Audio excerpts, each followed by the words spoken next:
Bernard de Montréal. Dans cette conférence du début du mois de juillet 1982, nous abordons le thème « Les lois de l'incarnation ». Vous avez vous-même présenté ce sujet il y a environ 4 ans, lors d'une conférence où vous nous avez tout simplement dit « Un jour, il faudra que j'en parle de ça. Les lois de l'incarnation. » Quelles sont-elles, les lois de l'incarnation? Les lois de l'incarnation ou les lois de la réincarnation? Laquelle?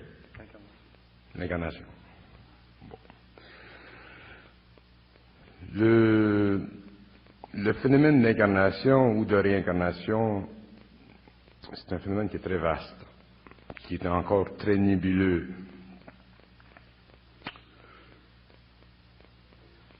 Pour comprendre le phénomène d'incarnation, il faut d'abord comprendre le phénomène de la mort. On ne peut pas comprendre le phénomène d'incarnation si on ne comprend pas le phénomène de la mort. Mais il faut faire une parenthèse parce que lorsque les gens parlent d'incarnation, souvent ils veulent dire réincarnation. Et lorsqu'ils parlent de réincarnation, souvent ils impliquent incarnation. Il y a une différence fondamentale entre les deux. Il y a des êtres qui viennent sur un globe, que ce soit sur le globe terrestre ou sur d'autres globes dans la galaxie, qui ne sont pas le produit d'une réincarnation. C'est-à-dire qu'ils ne sont pas des êtres qui reviennent dans la matière pour des fins expérientielles. Ce sont des êtres qui viennent sur le globe pour des raisons spécifiques, faisant partie de leur mandat et aussi faisant partie d'un certain travail qu'ils doivent exécuter pendant un certain nombre d'années. Pour la majorité des hommes, le phénomène d'incarnation est un phénomène de réincarnation, c'est-à-dire que pour la majorité des hommes, il doit s'exécuter sur le plan matériel, dans un corps matériel, une continuité d'expérience pour parfaire ce que l'on pourrait appeler l'intelligence de l'esprit.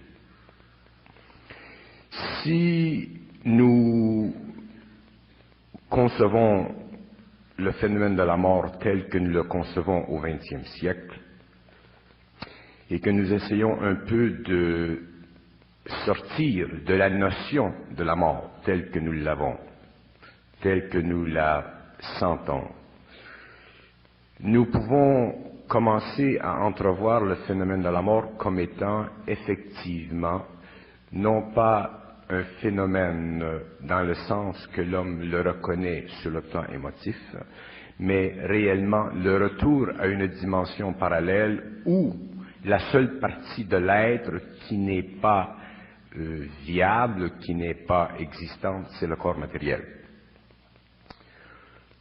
Dans le phénomène de la mort, dans la dimension de la mort, il existe des intelligences, c'est-à-dire qu'il existe de la mémoire personnalisée. Et c'est cette mémoire personnalisée qui cherche à se réincarner. Mais la mémoire personnalisée que nous retrouvons dans les mondes parallèles, dans les mondes de l'astral, dans les mondes de la mort, cette mémoire personnalisée n'est pas accouplée à un corps éthérique et n'est pas non plus nécessairement accouplée à un corps mental. C'est-à-dire que l'homme, lorsqu'il retourne derrière le mur de l'espace et du temps, ne revient pas tel qu'il était sur le plan matériel, c'est-à-dire qu'il n'a pas l'habilité de fonctionner en tant qu'être individualisé, il est obligé de fonctionner en tant qu'être mémorifique. Autrement dit, la mémoire, ce que vous appelez la mémoire de l'âme, devient le support de cet être-là sur le plan de la mort, c'est-à-dire dans ces mondes qui sont parallèles au monde de la matière, mais sur des plans vibratoires beaucoup plus élevés, de sorte que pour nous, les hommes aujourd'hui, ces mondes nous sont inaccessibles et invisibles. Pour bien saisir le phénomène de réincarnation ou le phénomène d'incarnation, il faut comprendre que lorsque nous disons que l'homme s'incarne ou qu'il se réincarne, la faculté qui devient active et expérientielle sur le plan matériel dans le corps n'est pas nécessairement une faculté personnalisée. C'est-à-dire que l'homme qui s'incarne permet que se perfectionne dans le corps matériel une partie de son esprit qui déjà était en dehors du monde de la mort, mais qui a besoin de la mémoire expérientielle des vies antérieures de certaines personnalités pour que se fusionne dans le corps matériel ce qu'on appelle l'âme et l'esprit. Il y a une différence entre l'âme et l'esprit. L'âme étant une mémoire expérientielle que tous les hommes possèdent, et l'esprit étant cette partie de l'homme indivisible qui vit et qui exécute et qui évolue au-delà des plans de l'âme. Et cet esprit est une conjugaison vibratoire atomique de très haute vibration qui, lorsque l'homme meurt, ne retourne pas au monde de la mort, mais retourne au monde de l'esprit universel où il est étudié par les intelligences dans ces mondes de lumière pour référence future lorsque, dans le futur, il y aura incarnation. Ce n'est pas suffisant pour un être biologique, une unité biologique, d'avoir seulement une âme. Si un être humain avait simplement une âme, il serait effectivement ce que l'on peut appeler un zombie. Un zombie, c'est un être biologique, une unité biologique qui possède une âme, c'est-à-dire qui est doué d'une faculté de mémoire contrôlée par le monde ou du monde de la mort. Et pour empêcher que les unités biologiques ou les unités raciales ou les unités génétiques sur les globes en évolution soient robotisées ou aient une conscience zombique, ces êtres sont dotés d'une intelligence qu'ils ne connaissent pas vraiment, mais qui fait partie de ce que nous appelons aujourd'hui communément l'esprit sur la Terre, mais qui effectivement fait partie d'une construction architecturale qui est manipulée vibratoirement et construite et perfectionnée par des intelligences qui sont en dehors du monde de la mort et qui font partie de ce que nous pourrions appeler les mondes de l'éternité. Et ce sont les mondes de l'éternité, c'est-à-dire ces mondes infinis où la seule réalité qui existe est la perfection de leur lumière, qui dirigent sur les globes en évolution dans le cosmos l'évolution des êtres biologiques dotés d'une âme telle que les hommes. Et lorsqu'un homme a atteint un niveau d'évolution suffisant, c'est-à-dire que lorsqu'un homme possède un esprit suffisamment évolué, cet esprit n'a plus besoin de la mémoire de l'âme, c'est-à-dire que cet esprit n'a plus besoin de retourner au monde de la mort, c'est-à-dire que cet esprit n'a plus besoin de la mémoire astrale, c'est-à-dire que cet esprit est suffisamment fort et capable et perfectionné pour détruire la mémoire de l'âme et libérer son esprit. Et à ce moment-là, lorsqu'il libère son esprit, il devient un être descendant. Et devenant un être descendant, il a la faculté, l'obligation, le mandat d'étudier le comportement humain sur les globes où il descend, afin de préparer une nouvelle évolution, une nouvelle race ou un nouveau département pour l'évolution de cette race. Pour bien comprendre le phénomène de l'incarnation et le phénomène de la réincarnation, il faut, à la fin du XXe siècle, commencer à penser d'une façon neuve, c'est-à-dire commencer à réaliser que les notions que nous avons, les hommes, font partie de l'évolution et font partie des idées provenant de la mémoire de l'humanité, gardées dans le monde de la mort et véhiculées par télépathie chez l'homme par la faculté de la pensée humaine. De sorte que l'homme aujourd'hui qui vit sur la terre, qui s'incarne ou qui se réincarne, doit un jour réaliser que le phénomène de réincarnation est un phénomène qui doit être mis en doute, non pas parce qu'il n'est pas véritable, mais parce que la valeur psychologique du phénomène de réincarnation est une valeur qui est déjà imprimée dans son cerveau pour le bénéfice des intelligences astrales, afin de lui permettre à cet homme de toujours se mémoriser ce qu'il a été au début, auparavant, expérientiellement dans une autre personnalité. De sorte qu'un homme qui est forcé, à cause de la connexion télépathique avec le monde de la mort, par le biais de la pensée humaine, de se mémoriser par le biais de son mental et de son émotivité, ce que vous appelez le caractère, ce qu'il a été au début d'une façon subliminale, est obligé éventuellement de restreindre le pouvoir de son esprit, c'est-à-dire de restreindre le perfectionnement de son esprit pour que se perfectionne son âme. Et il est là le danger du concept de la réincarnation. Je n'ai absolument rien contre le concept de la réincarnation, parce que le concept de la réincarnation est un concept viable si nous regardons l'homme comme étant une unité biologique qui a la faculté de revenir dans la matière, avec la faculté additionnelle de se repérer constamment sur le plan émotionnel et mental, d'une façon très très subliminale, au niveau de sa conscience atomique, de se repérer, de se référer à sa mémoire d'âme. Mais la faculté de l'incarnation, ou le phénomène de réincarnation, qui est effectivement un phénomène astral, qui est effectivement un phénomène de retour dans la matière pour retourner à la mort et pour retourner à la matière et ainsi de suite, de façon cyclique, c'est un phénomène qui doit éventuellement être mis en doute, non pas parce qu'il n'est pas véritable, comme je disais, mais parce qu'il y a des hommes sur la Terre qui ne sont pas des êtres réincarnés. Ils peuvent être des êtres incarnés. Et un homme, à un certain moment de sa vie, doit réaliser s'il est un être incarné ou réincarné. Et s'il est un être incarné, c'est-à-dire que s'il possède encore la mémoire ou le lien avec le monde astral, il est possible qu'il soit obligé de briser cette mémoire éventuellement pour cesser ce phénomène de réincarnation qui n'est en fait que le retour dans la matière de l'exécution des plans ancestraux de sa mémoire liés à sa personnalité pour le but simplement de créer dans le monde de la mort des espaces qui puissent servir à habiter l'homme, c'est-à-dire que son cerveau puisse servir de demeure à ces êtres. L'homme comprendra un jour que le monde de la mort n'est pas une dimension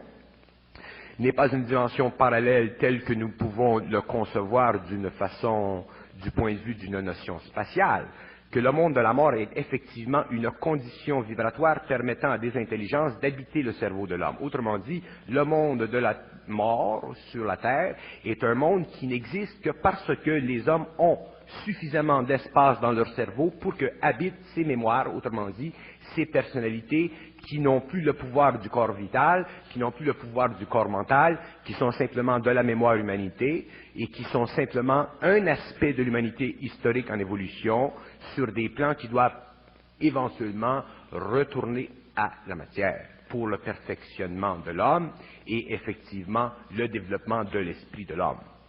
Lorsque le monde de la mort n'existera plus parce que les hommes sur le plan matériel auront atteint un niveau d'évolution dans l'esprit suffisamment élevé pour permettre que la mémoire de l'âme cesse son activité, à ce moment-là, les hommes cesseront de mourir, commenceront lentement à s'immortaliser, et à la fin de la 7e race, les hommes sur la Terre seront immortels et automatiquement n'auront plus besoin de vivre le phénomène de réincarnation, c'est-à-dire que le corps astral de l'homme ne servira plus à enregistrer des impressions dans le mental et dans l'émotionnel qui sont liées à des personnalités qui sont déjà mortes. Et automatiquement, l'homme, au lieu de vivre sur la Terre en tant qu'être réincarné, il pourra être sur la Terre ou sur un autre globe en tant qu'être incarné, c'est-à-dire en tant qu'être mandaté par des intelligences qui sont en dehors du monde de la mort, qui font partie du monde de ce qu'on appelle encore aujourd'hui le monde de l'esprit, autrement dit de ces mondes parfaits, perfectionnés qui sont les mondes de la lumière. C'est un peu... Il y a donc 3 états, le zombie, celui qui se réincarne, et celui qui est un être sans réincarnation, mais qui vient pour une première fois. Qu'est-ce qui nous dit qu'on n'est pas des zombies, nous autres, actuellement? Bon. Il y a des gens, souvent, qui me demandent pourquoi l'homme est-il sur la Terre?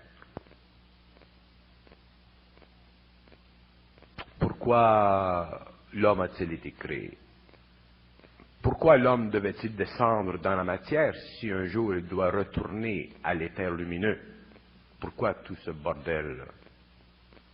Pourquoi toute cette souffrance de l'humanité?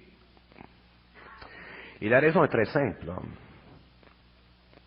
C'est que l'homme, quand il a commencé, quand il est descendu dans la matière, la partie de lui qui a voulu demeurer dans la matière, ce n'était pas son esprit, c'était son âme.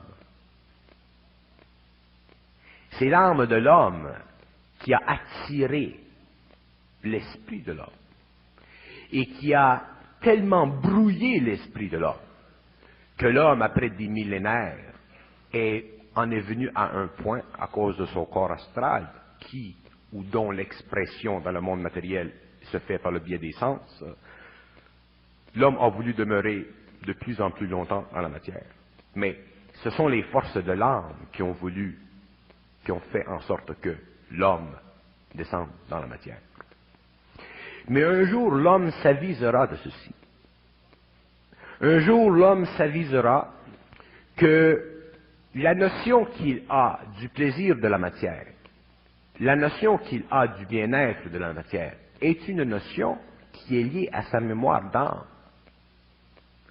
Que cette notion n'est pas une notion venant de son esprit, puisque l'esprit de l'homme ne peut pas penser. Et je prends l'occasion de cette conférence, de cette rencontre avec le public, pour jeter un peu de lumière sur la notion de l'esprit et de la pensée de l'homme.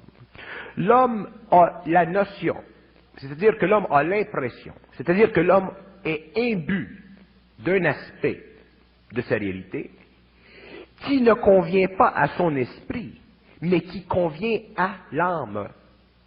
Autrement dit, l'homme découvrira un jour que ce qu'il conçoit, lui, comme étant son esprit, n'est en fait que la manifestation, la manipulation, la continuité de l'influence de son âme sur son émotion et son mental.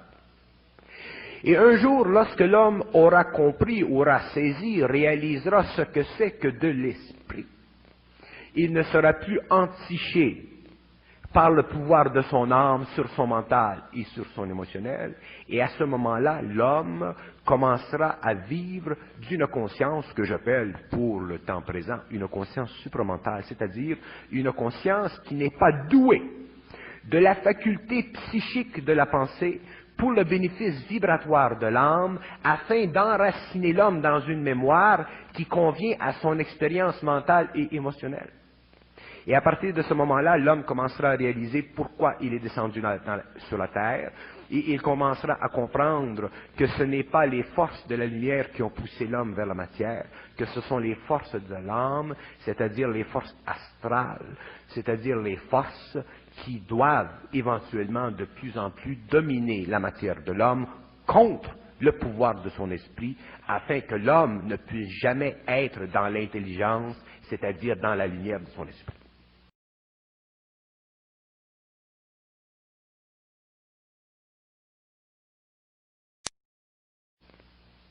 Et cette question qui m'est venue de tous les coins, de toutes sortes de personnalités, question qui bafoue l'esprit de l'homme, question qui est intelligente en soi et qui nécessite une réponse intelligente, est une question fondamentale chez l'être humain. Pourquoi sommes-nous obligés de descendre dans la matière si un jour nous devons retourner à l'éther lumineux?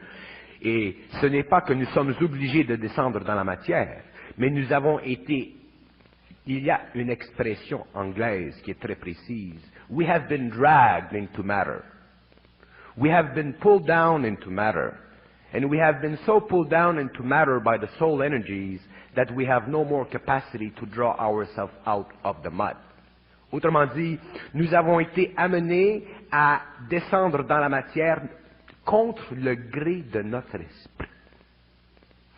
Parce que notre esprit était insuffisant dans son intelligence pour combattre le pouvoir astral de l'âme. Pourquoi?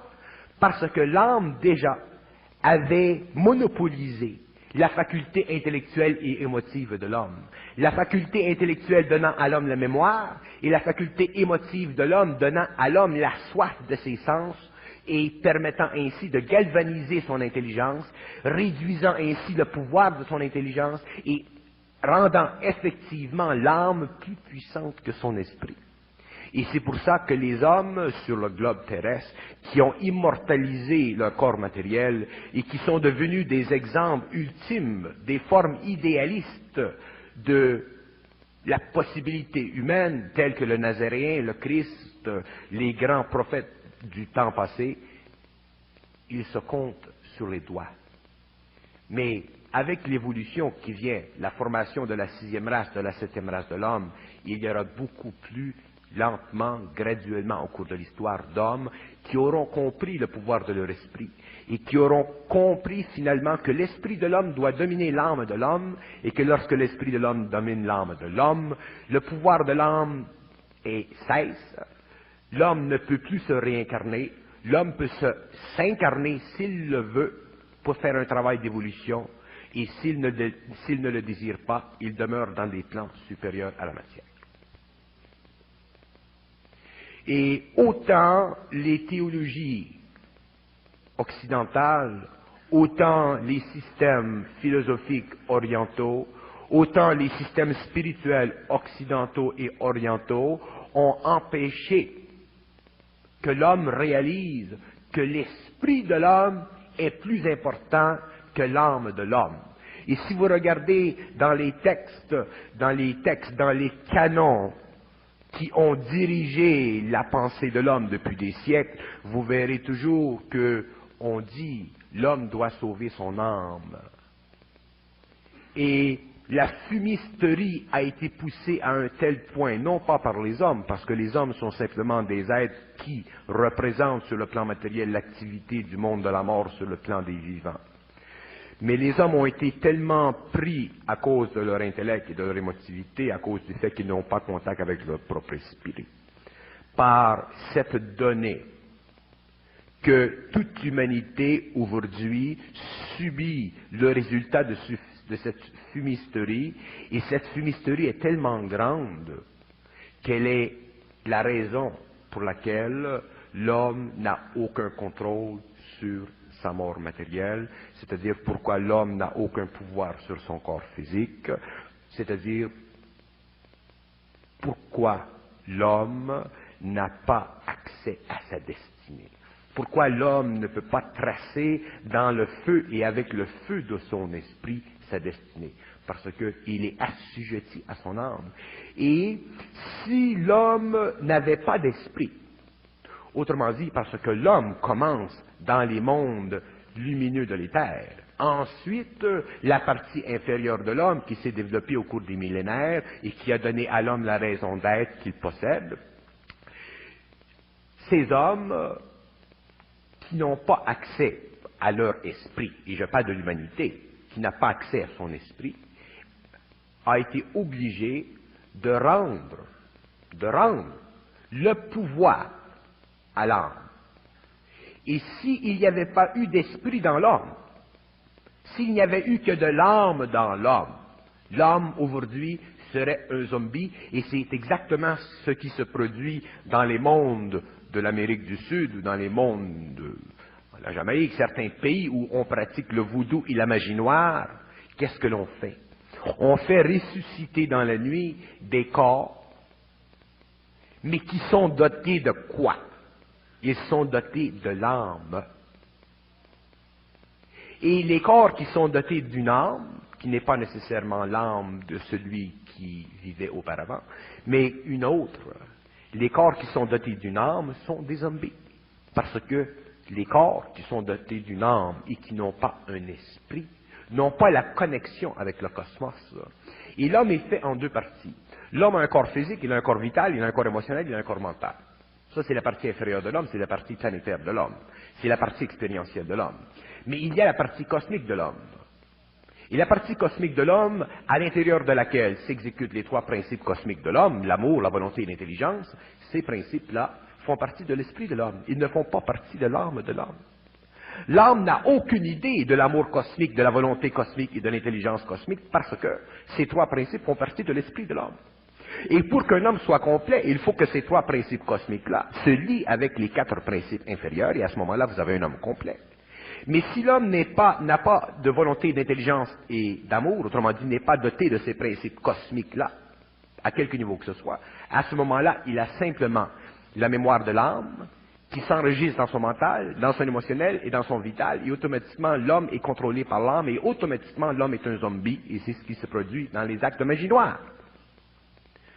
L'acte de magie noire, le voodoo, force une âme à descendre dans un corps matériel, et effectivement peut le ressusciter, ce corps matériel, d'une façon un peu plastique, mais le ressuscite quand même, et le porte à quoi? Le porte à vivre ou à faire des expériences sur le plan matériel qui sont directement en ligne avec une pensée qui est totalement négative, c'est-à-dire qui cherche à dominer par le biais de ce corps qui est sous le contrôle d'une âme déjà défunte, pour le bénéfice d'un ego quelconque qui est totalement satanique.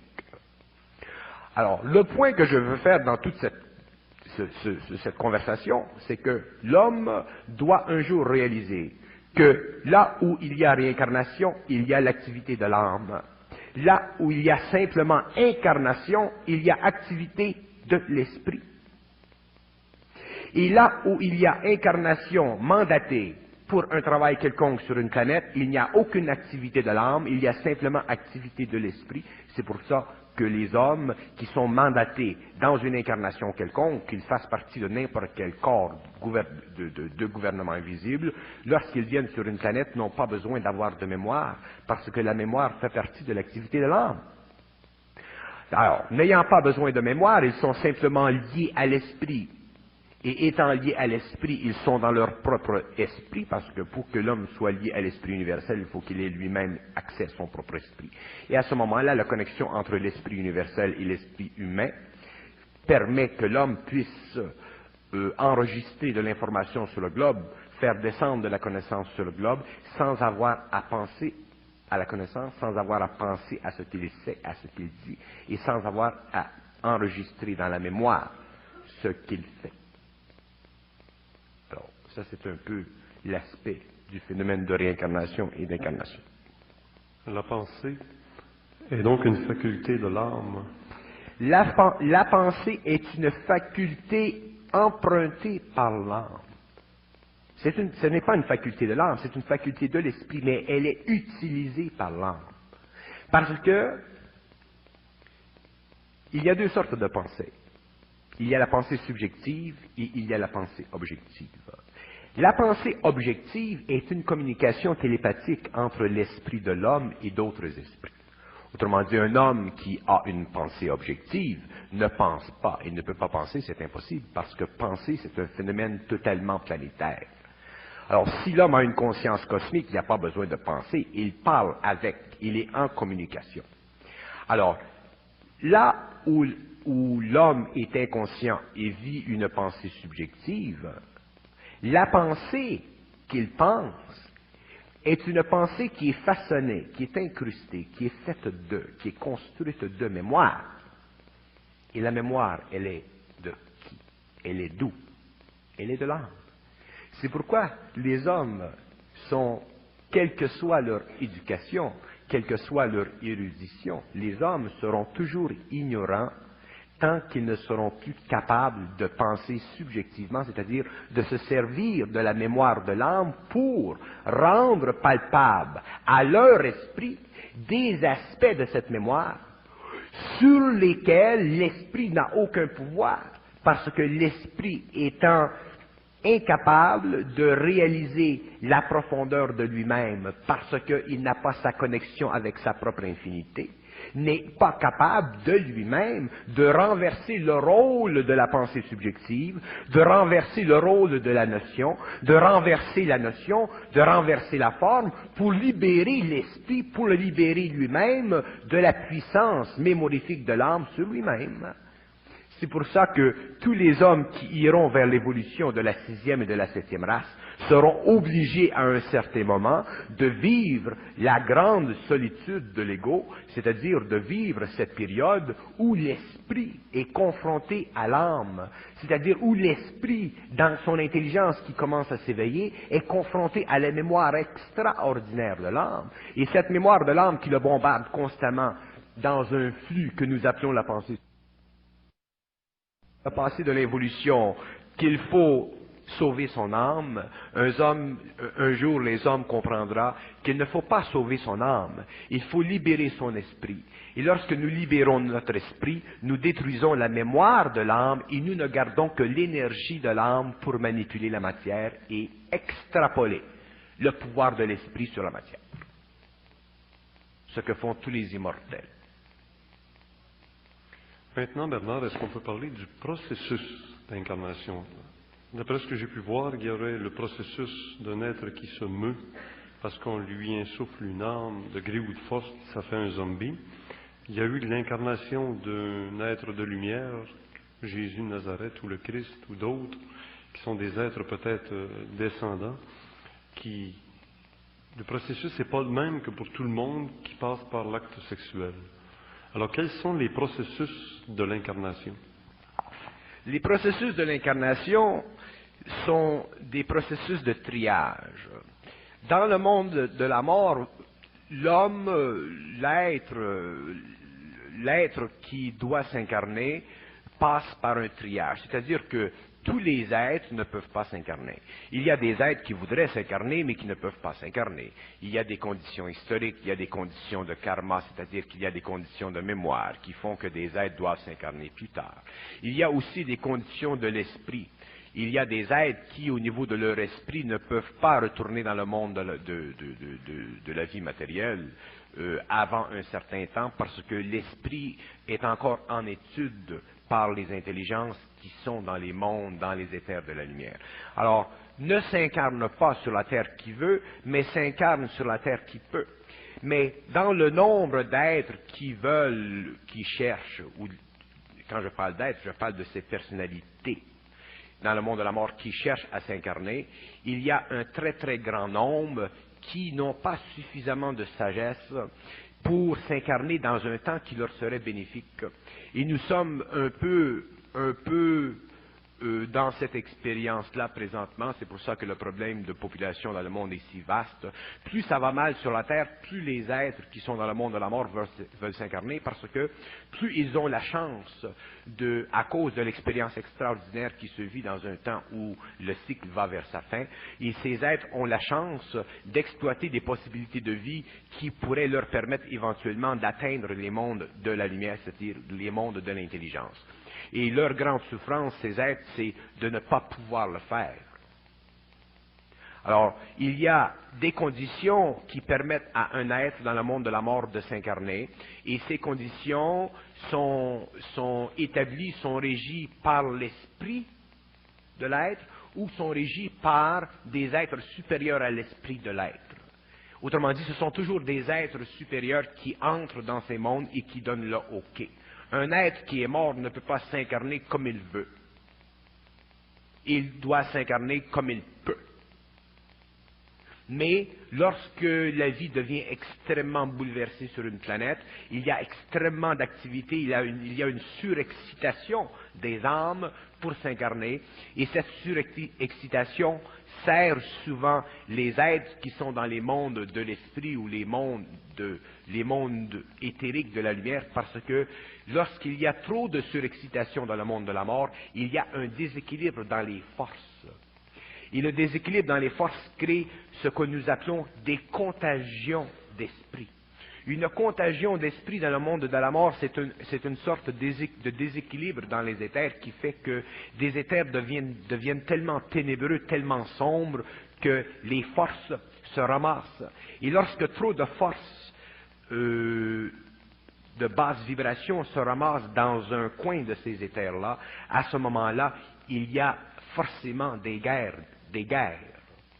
Et un homme qui a moindrement l'option ou la capacité d'aller dans le monde, dans ces mondes-là, s'aperçoit qu'il y a effectivement des guerres. Et qu'est-ce qui se produit lorsqu'il y a une guerre dans ces mondes? Nous vivons une guerre ici.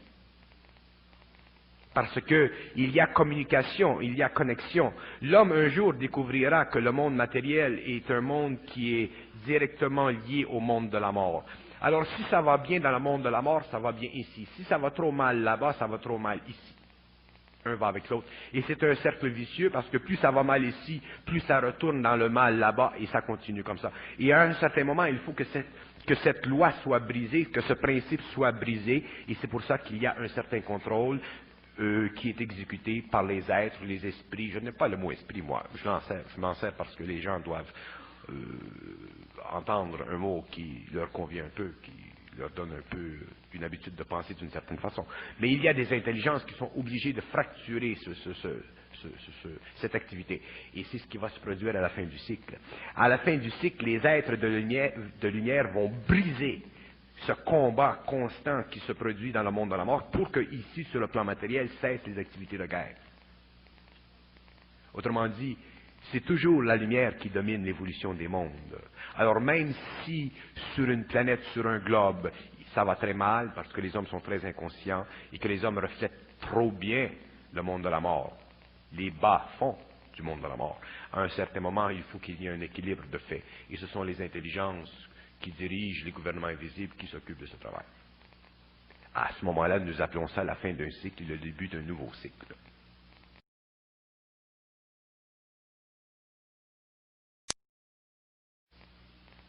Maintenant, le processus, mais du côté mécanique. Là, vous venez nous parler du processus d'incarnation plutôt sur le côté spirituel, mais sur le côté mécanique, on est des êtres biologiques, mais comment cette biologie se fabrique-t-elle? La biologie humaine, elle est fabriquée sur le plan éthérique. Le plan physique subit ses propres lois. Ce qui permet, prenons le cas de la race, d'une race. Alors, une race procrée, elle a des enfants, et les enfants ont des enfants, et ainsi de suite.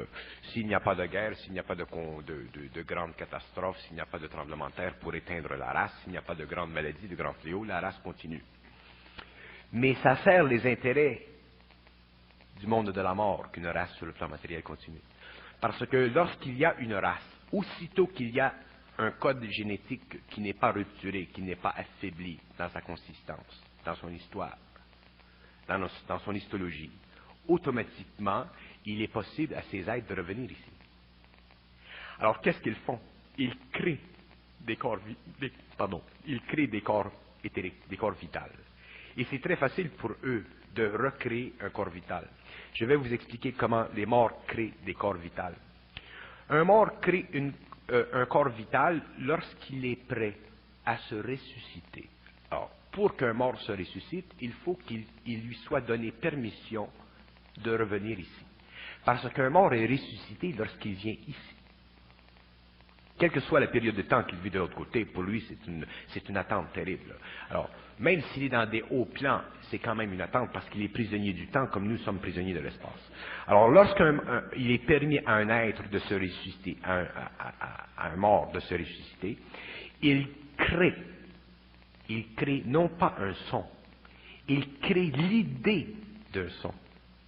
Parce que les morts n'ont pas la capacité de créer des sons. Parce que pour créer un son, il faut de l'esprit. Parce que le son vient de l'esprit. Mais ils peuvent créer l'idée du son. Et la raison pour laquelle ils peuvent créer l'idée du son, c'est parce qu'ils ont la mémoire du son. Et ayant la mémoire du son, ils ont la mémoire de la forme du son. Et en ayant la mémoire de la forme du son, comme ils ne sont pas régis par les lois de la matière, que leur réalité, que leur plasma, si vous voulez, est totalement supérieur en vibration au plasma éthérique vital. Ils sont capables, de par une volonté qui n'est pas une volonté réelle, mais qui est une volonté de mémoire, d'appeler à leur secours un plan inférieur qui est le monde de l'éther. Alors, en appelant à leur secours un monde inférieur qui est inférieure à leur vibration, ils ont la capacité de créer une forme éthérique. Et c'est ce double éthérique qui éventuellement sert à donner dans l'homme la force vitale qui permet à toute la génétique humaine de continuer. Alors, dans le monde de la mort, il y a des êtres qui ne s'occupent que d'une chose, de vérifier que dans le monde se continue la génétique humaine. C'est pour ça que aussitôt qu'une femme a un enfant, aussitôt qu'une femme a une relation avec un homme, ces êtres surveillent si elle sera, oui ou non, génétiquement probante. Alors, si une femme, s'ils voient, eux, parce qu'ils sont dans une sorte ils voient sur un autre plan, alors ils ne voient pas la matière comme nous la voyons, ils ne sentent pas la matière dans sa solidité, ils voient l'énergie. Et aussitôt qu'ils réalisent qu'il y a eu connexion sur le plan génétique entre l'homme et la femme, ils commencent à créer le véhicule. Et en créant le véhicule, automatiquement, à cause de la connexion entre le monde de la mort et le monde de la vie ici, l'enfant, le fœtus, grandit. Le matériel génétique se développe. Le matériel génétique ne se développe pas par lui-même. Le matériel génétique, c'est simplement du matériel chimique. Le matériel génétique a besoin d'un fluide pour vivre. Et le fluide fait partie de leur activité. Et s'il manque leur coup, à ce moment-là, il y a une déformation. Et s'il ne manque pas leur coup, ça fonctionne. Autrement dit, le corps vital de l'homme est créé par des intelligences dans le monde de la mort, et aussitôt qu'un être humain a une relation avec un autre être humain, un homme et une femme, et qu'il y a possibilité de continuité dans le matériel génétique, ces êtres commencent déjà à créer ce corps-là. Et ils le nourrissent, ils le nourrissent, ils le nourrissent, ils le nourrissent, ils le nourrissent. Éventuellement, il y a un véhicule physique pour la réception éventuelle d'un corps astral et d'un corps mental. À quel moment le monde de l'esprit ou l'esprit entre dans cet enfant ou dans ce nouvel être? Ça c'est une question intéressante. Nous disons qu'un être humain est humain lorsqu'il a une mémoire. Alors, lorsqu'il a une mémoire, c'est-à-dire lorsqu'il a une âme. Alors, lorsqu'un être a une âme, il est humain, c'est-à-dire que lorsqu'il a la capacité de respirer. Alors, ce qu'on appelle le corps astral entre dans l'homme, se lie avec le corps vital lorsque le bébé sort du ventre de la mère et commence à respirer. Ce que vous appelez, ou ce que les anciens appelaient le souffle de la vie. Alors, la faculté de respirer est directement liée à l'activité de l'âme. Alors, à l'intérieur du ventre de la mère, c'est du matériel génétique. Il y a un corps vital qui se développe, qui soutient toute la chimie, toute la physiologie de l'être. Et aussitôt qu'il est prêt à sortir, qu'il commence à respirer, le docteur lui donne un petit tape sur les fesses, pour activer. Là, il y a la liaison entre le corps astral et le corps vital. Mais l'esprit, à quel moment donné, devient-il un être animé d'un esprit? Alors, l'homme devient un être animé d'un esprit lorsque l'atome du corps mental commence à développer. Et lorsque l'atome du corps mental commence à se développer, nous voyons lentement que l'esprit, ce que vous appelez vous l'ego commence à se développer. Mais ça commence très très lentement. L'homme qui vient au monde est doté d'un corps vital pour la survivance, il est doté d'un corps astral, et ce corps astral, il est manipulé vibratoirement par le monde de la mort. Et jusqu'à 3 ans, il y a des intelligences dans ces mondes qui aident cet être à fonctionner. Vous regardez un petit enfant, beaucoup de ses activités nous semblent intelligentes. Il y a de l'intelligence, effectivement, de l'autre côté, mais c'est presque automatique. Ils sont presque sur le automatic pilot. Et après 3 ans, 2 ans et demi, 3 ans, là, il commence à se développer une sorte d'identité, et l'atome du corps mental se développe. Et à 7 ans, l'atome du corps mental est stabilisé. Et lorsque, ce que vous appelez l'âge de raison. Et lorsque l'atome du corps mental est stabilisé, à ce moment-là, l'homme est doté de son esprit. Il est doté de l'atome de son esprit, et cet atome ensuite continue à se développer, et vous avez le développement du corps mental, et ceci se stabilise à l'âge de 21 ans. Et c'est là que se fait le travail.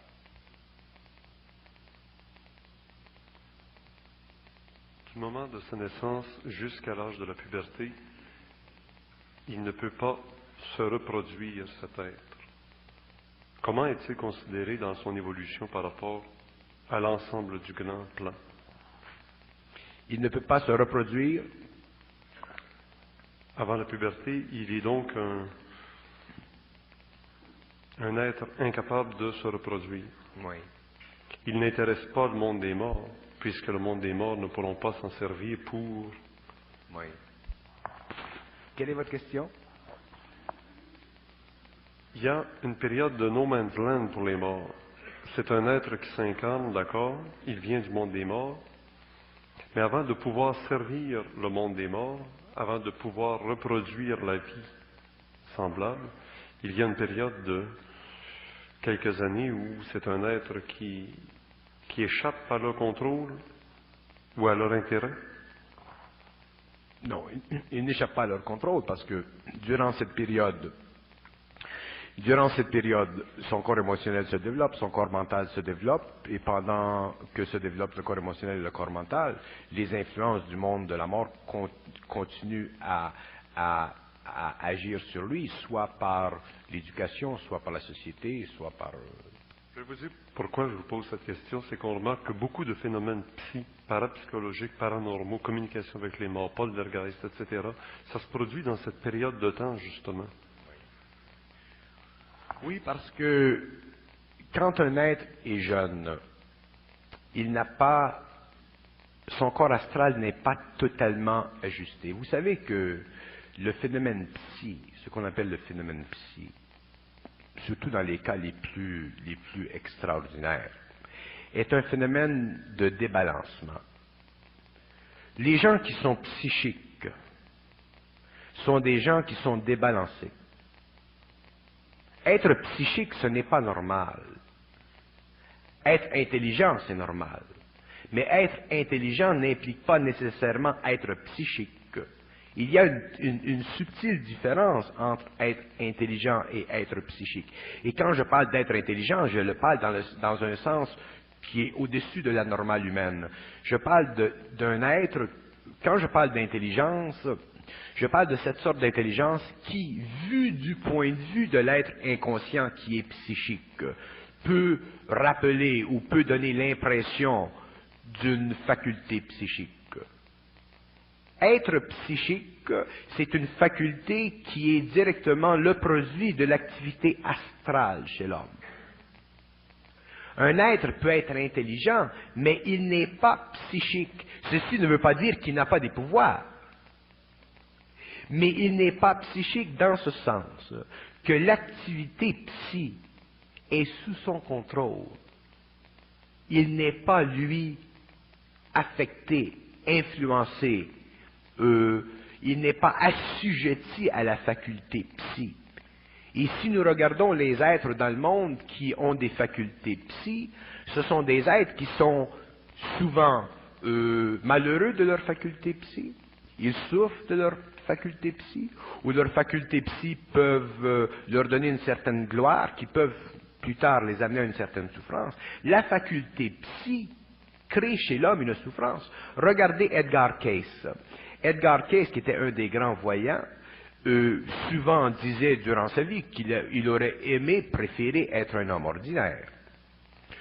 Les grands voyants que nous connaissons, ou les grands télékinésistes que nous connaissons, comme en Russie par exemple, sont obligés de vivre dans des conditions d'expérience scientifique sous le regard du Politburo pour le bénéfice militaire de la Russie, et en arrivent éventuellement à être absolument à bout de force parce qu'ils s'exténuent dans la manifestation de leurs facultés psy. Moi, je ne connais pas d'hommes sur le globe qui ont des facultés psy et qui sont heureux de leurs facultés psy. Leurs facultés psy, à un point ou à un autre, soit les mettent dans une condition de pagination internationale où ils sont forcés d'être des vedettes.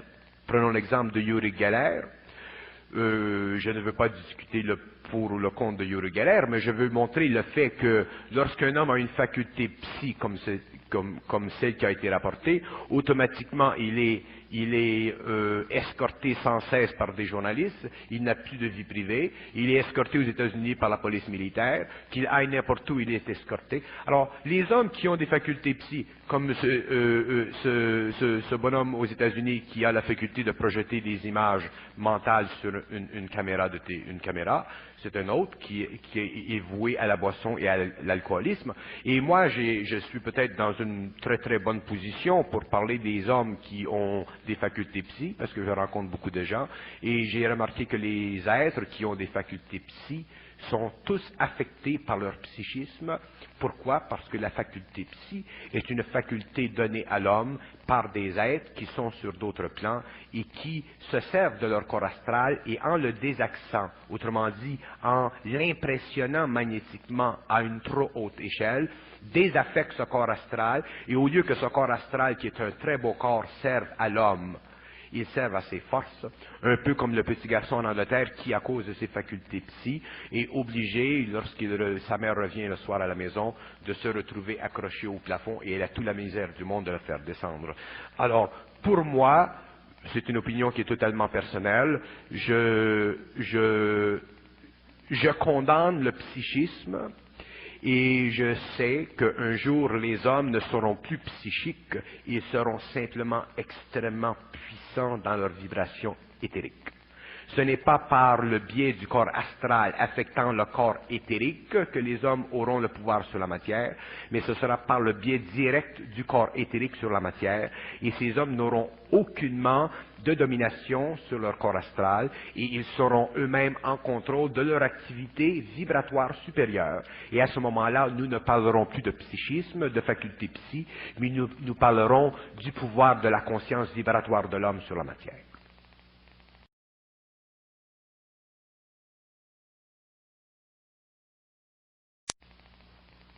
On semble rendu loin du thème principal de la soirée qui était l'incarnation, mais si on est rendu devant des phénomènes manipulés par le monde de l'astral, dans la loi de l'incarnation, se peut-il que des gens soient victimes de leur incarnation, d'une incarnation qu'ils n'ont jamais voulu et qui leur est imposée, c'est-à-dire être manipulés non seulement après être nés, mais être manipulés avant d'être nés? Non. Lorsqu'un homme se réincarne, l'activité ou la descente dans la matière fait partie de sa mémoire. Dans les termes simplistes, nous disons l'homme récolte ce qu'il a semé.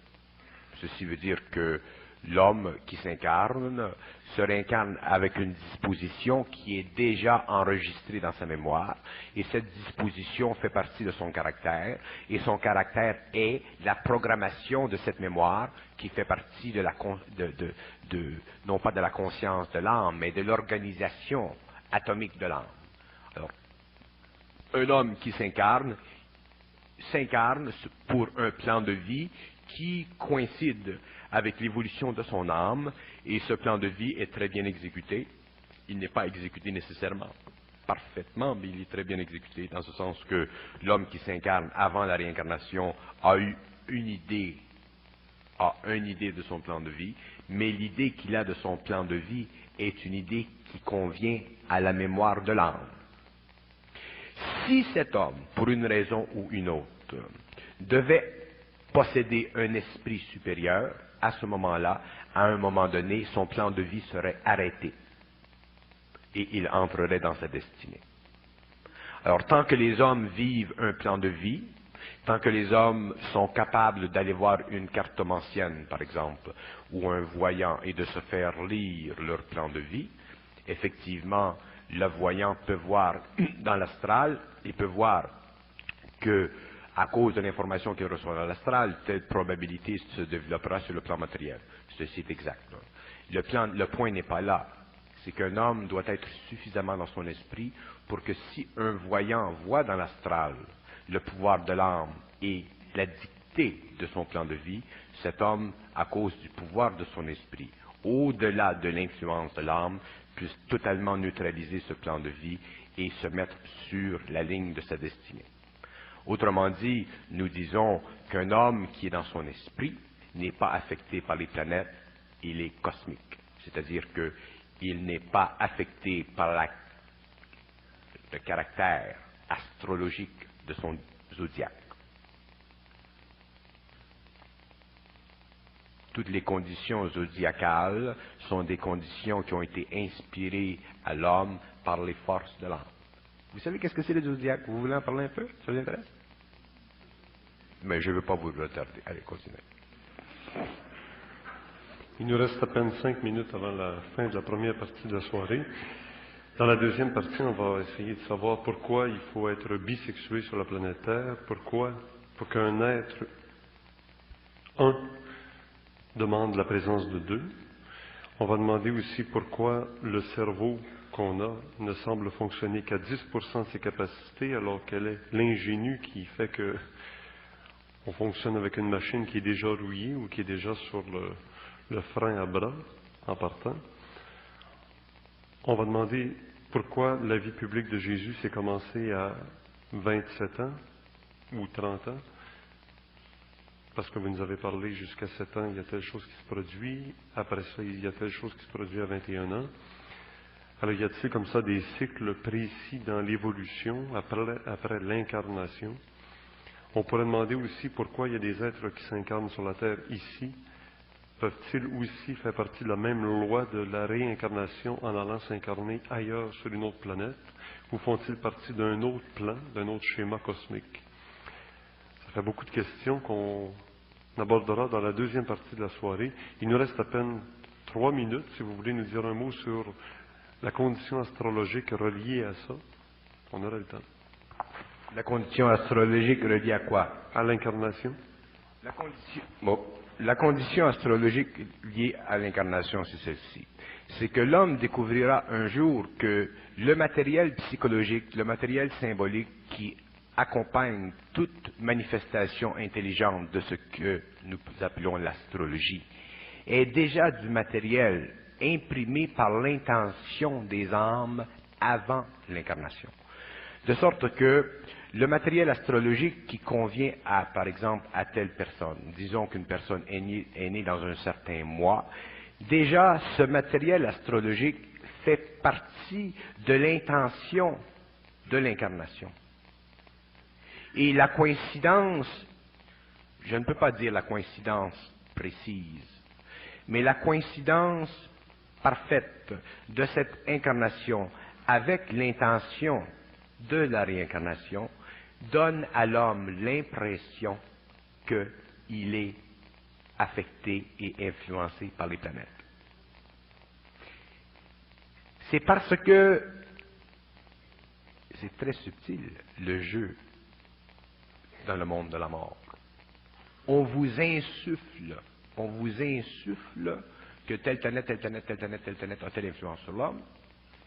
Ensuite, on vous fait parvenir un bonhomme sous le signe de telle planète, et automatiquement, on vous a déjà insufflé que telle planète influence l'homme de telle façon. Alors, automatiquement, on vous fait parvenir quelqu'un qui a déjà ces tendances. Et nous, sur le plan matériel, si nous ne sommes pas suffisamment en garde, nous croyons que les planètes influencent les hommes. Et ce n'est pas que les planètes influencent les hommes, c'est que les hommes viennent sur la planète dans un temps qui correspond symboliquement à une influence infusée dans son cerveau qui fait partie d'une science ésotérique qui date depuis des millénaires. Autrement dit, avant de vivre la partie astrologique, nous avons déjà été de la partie.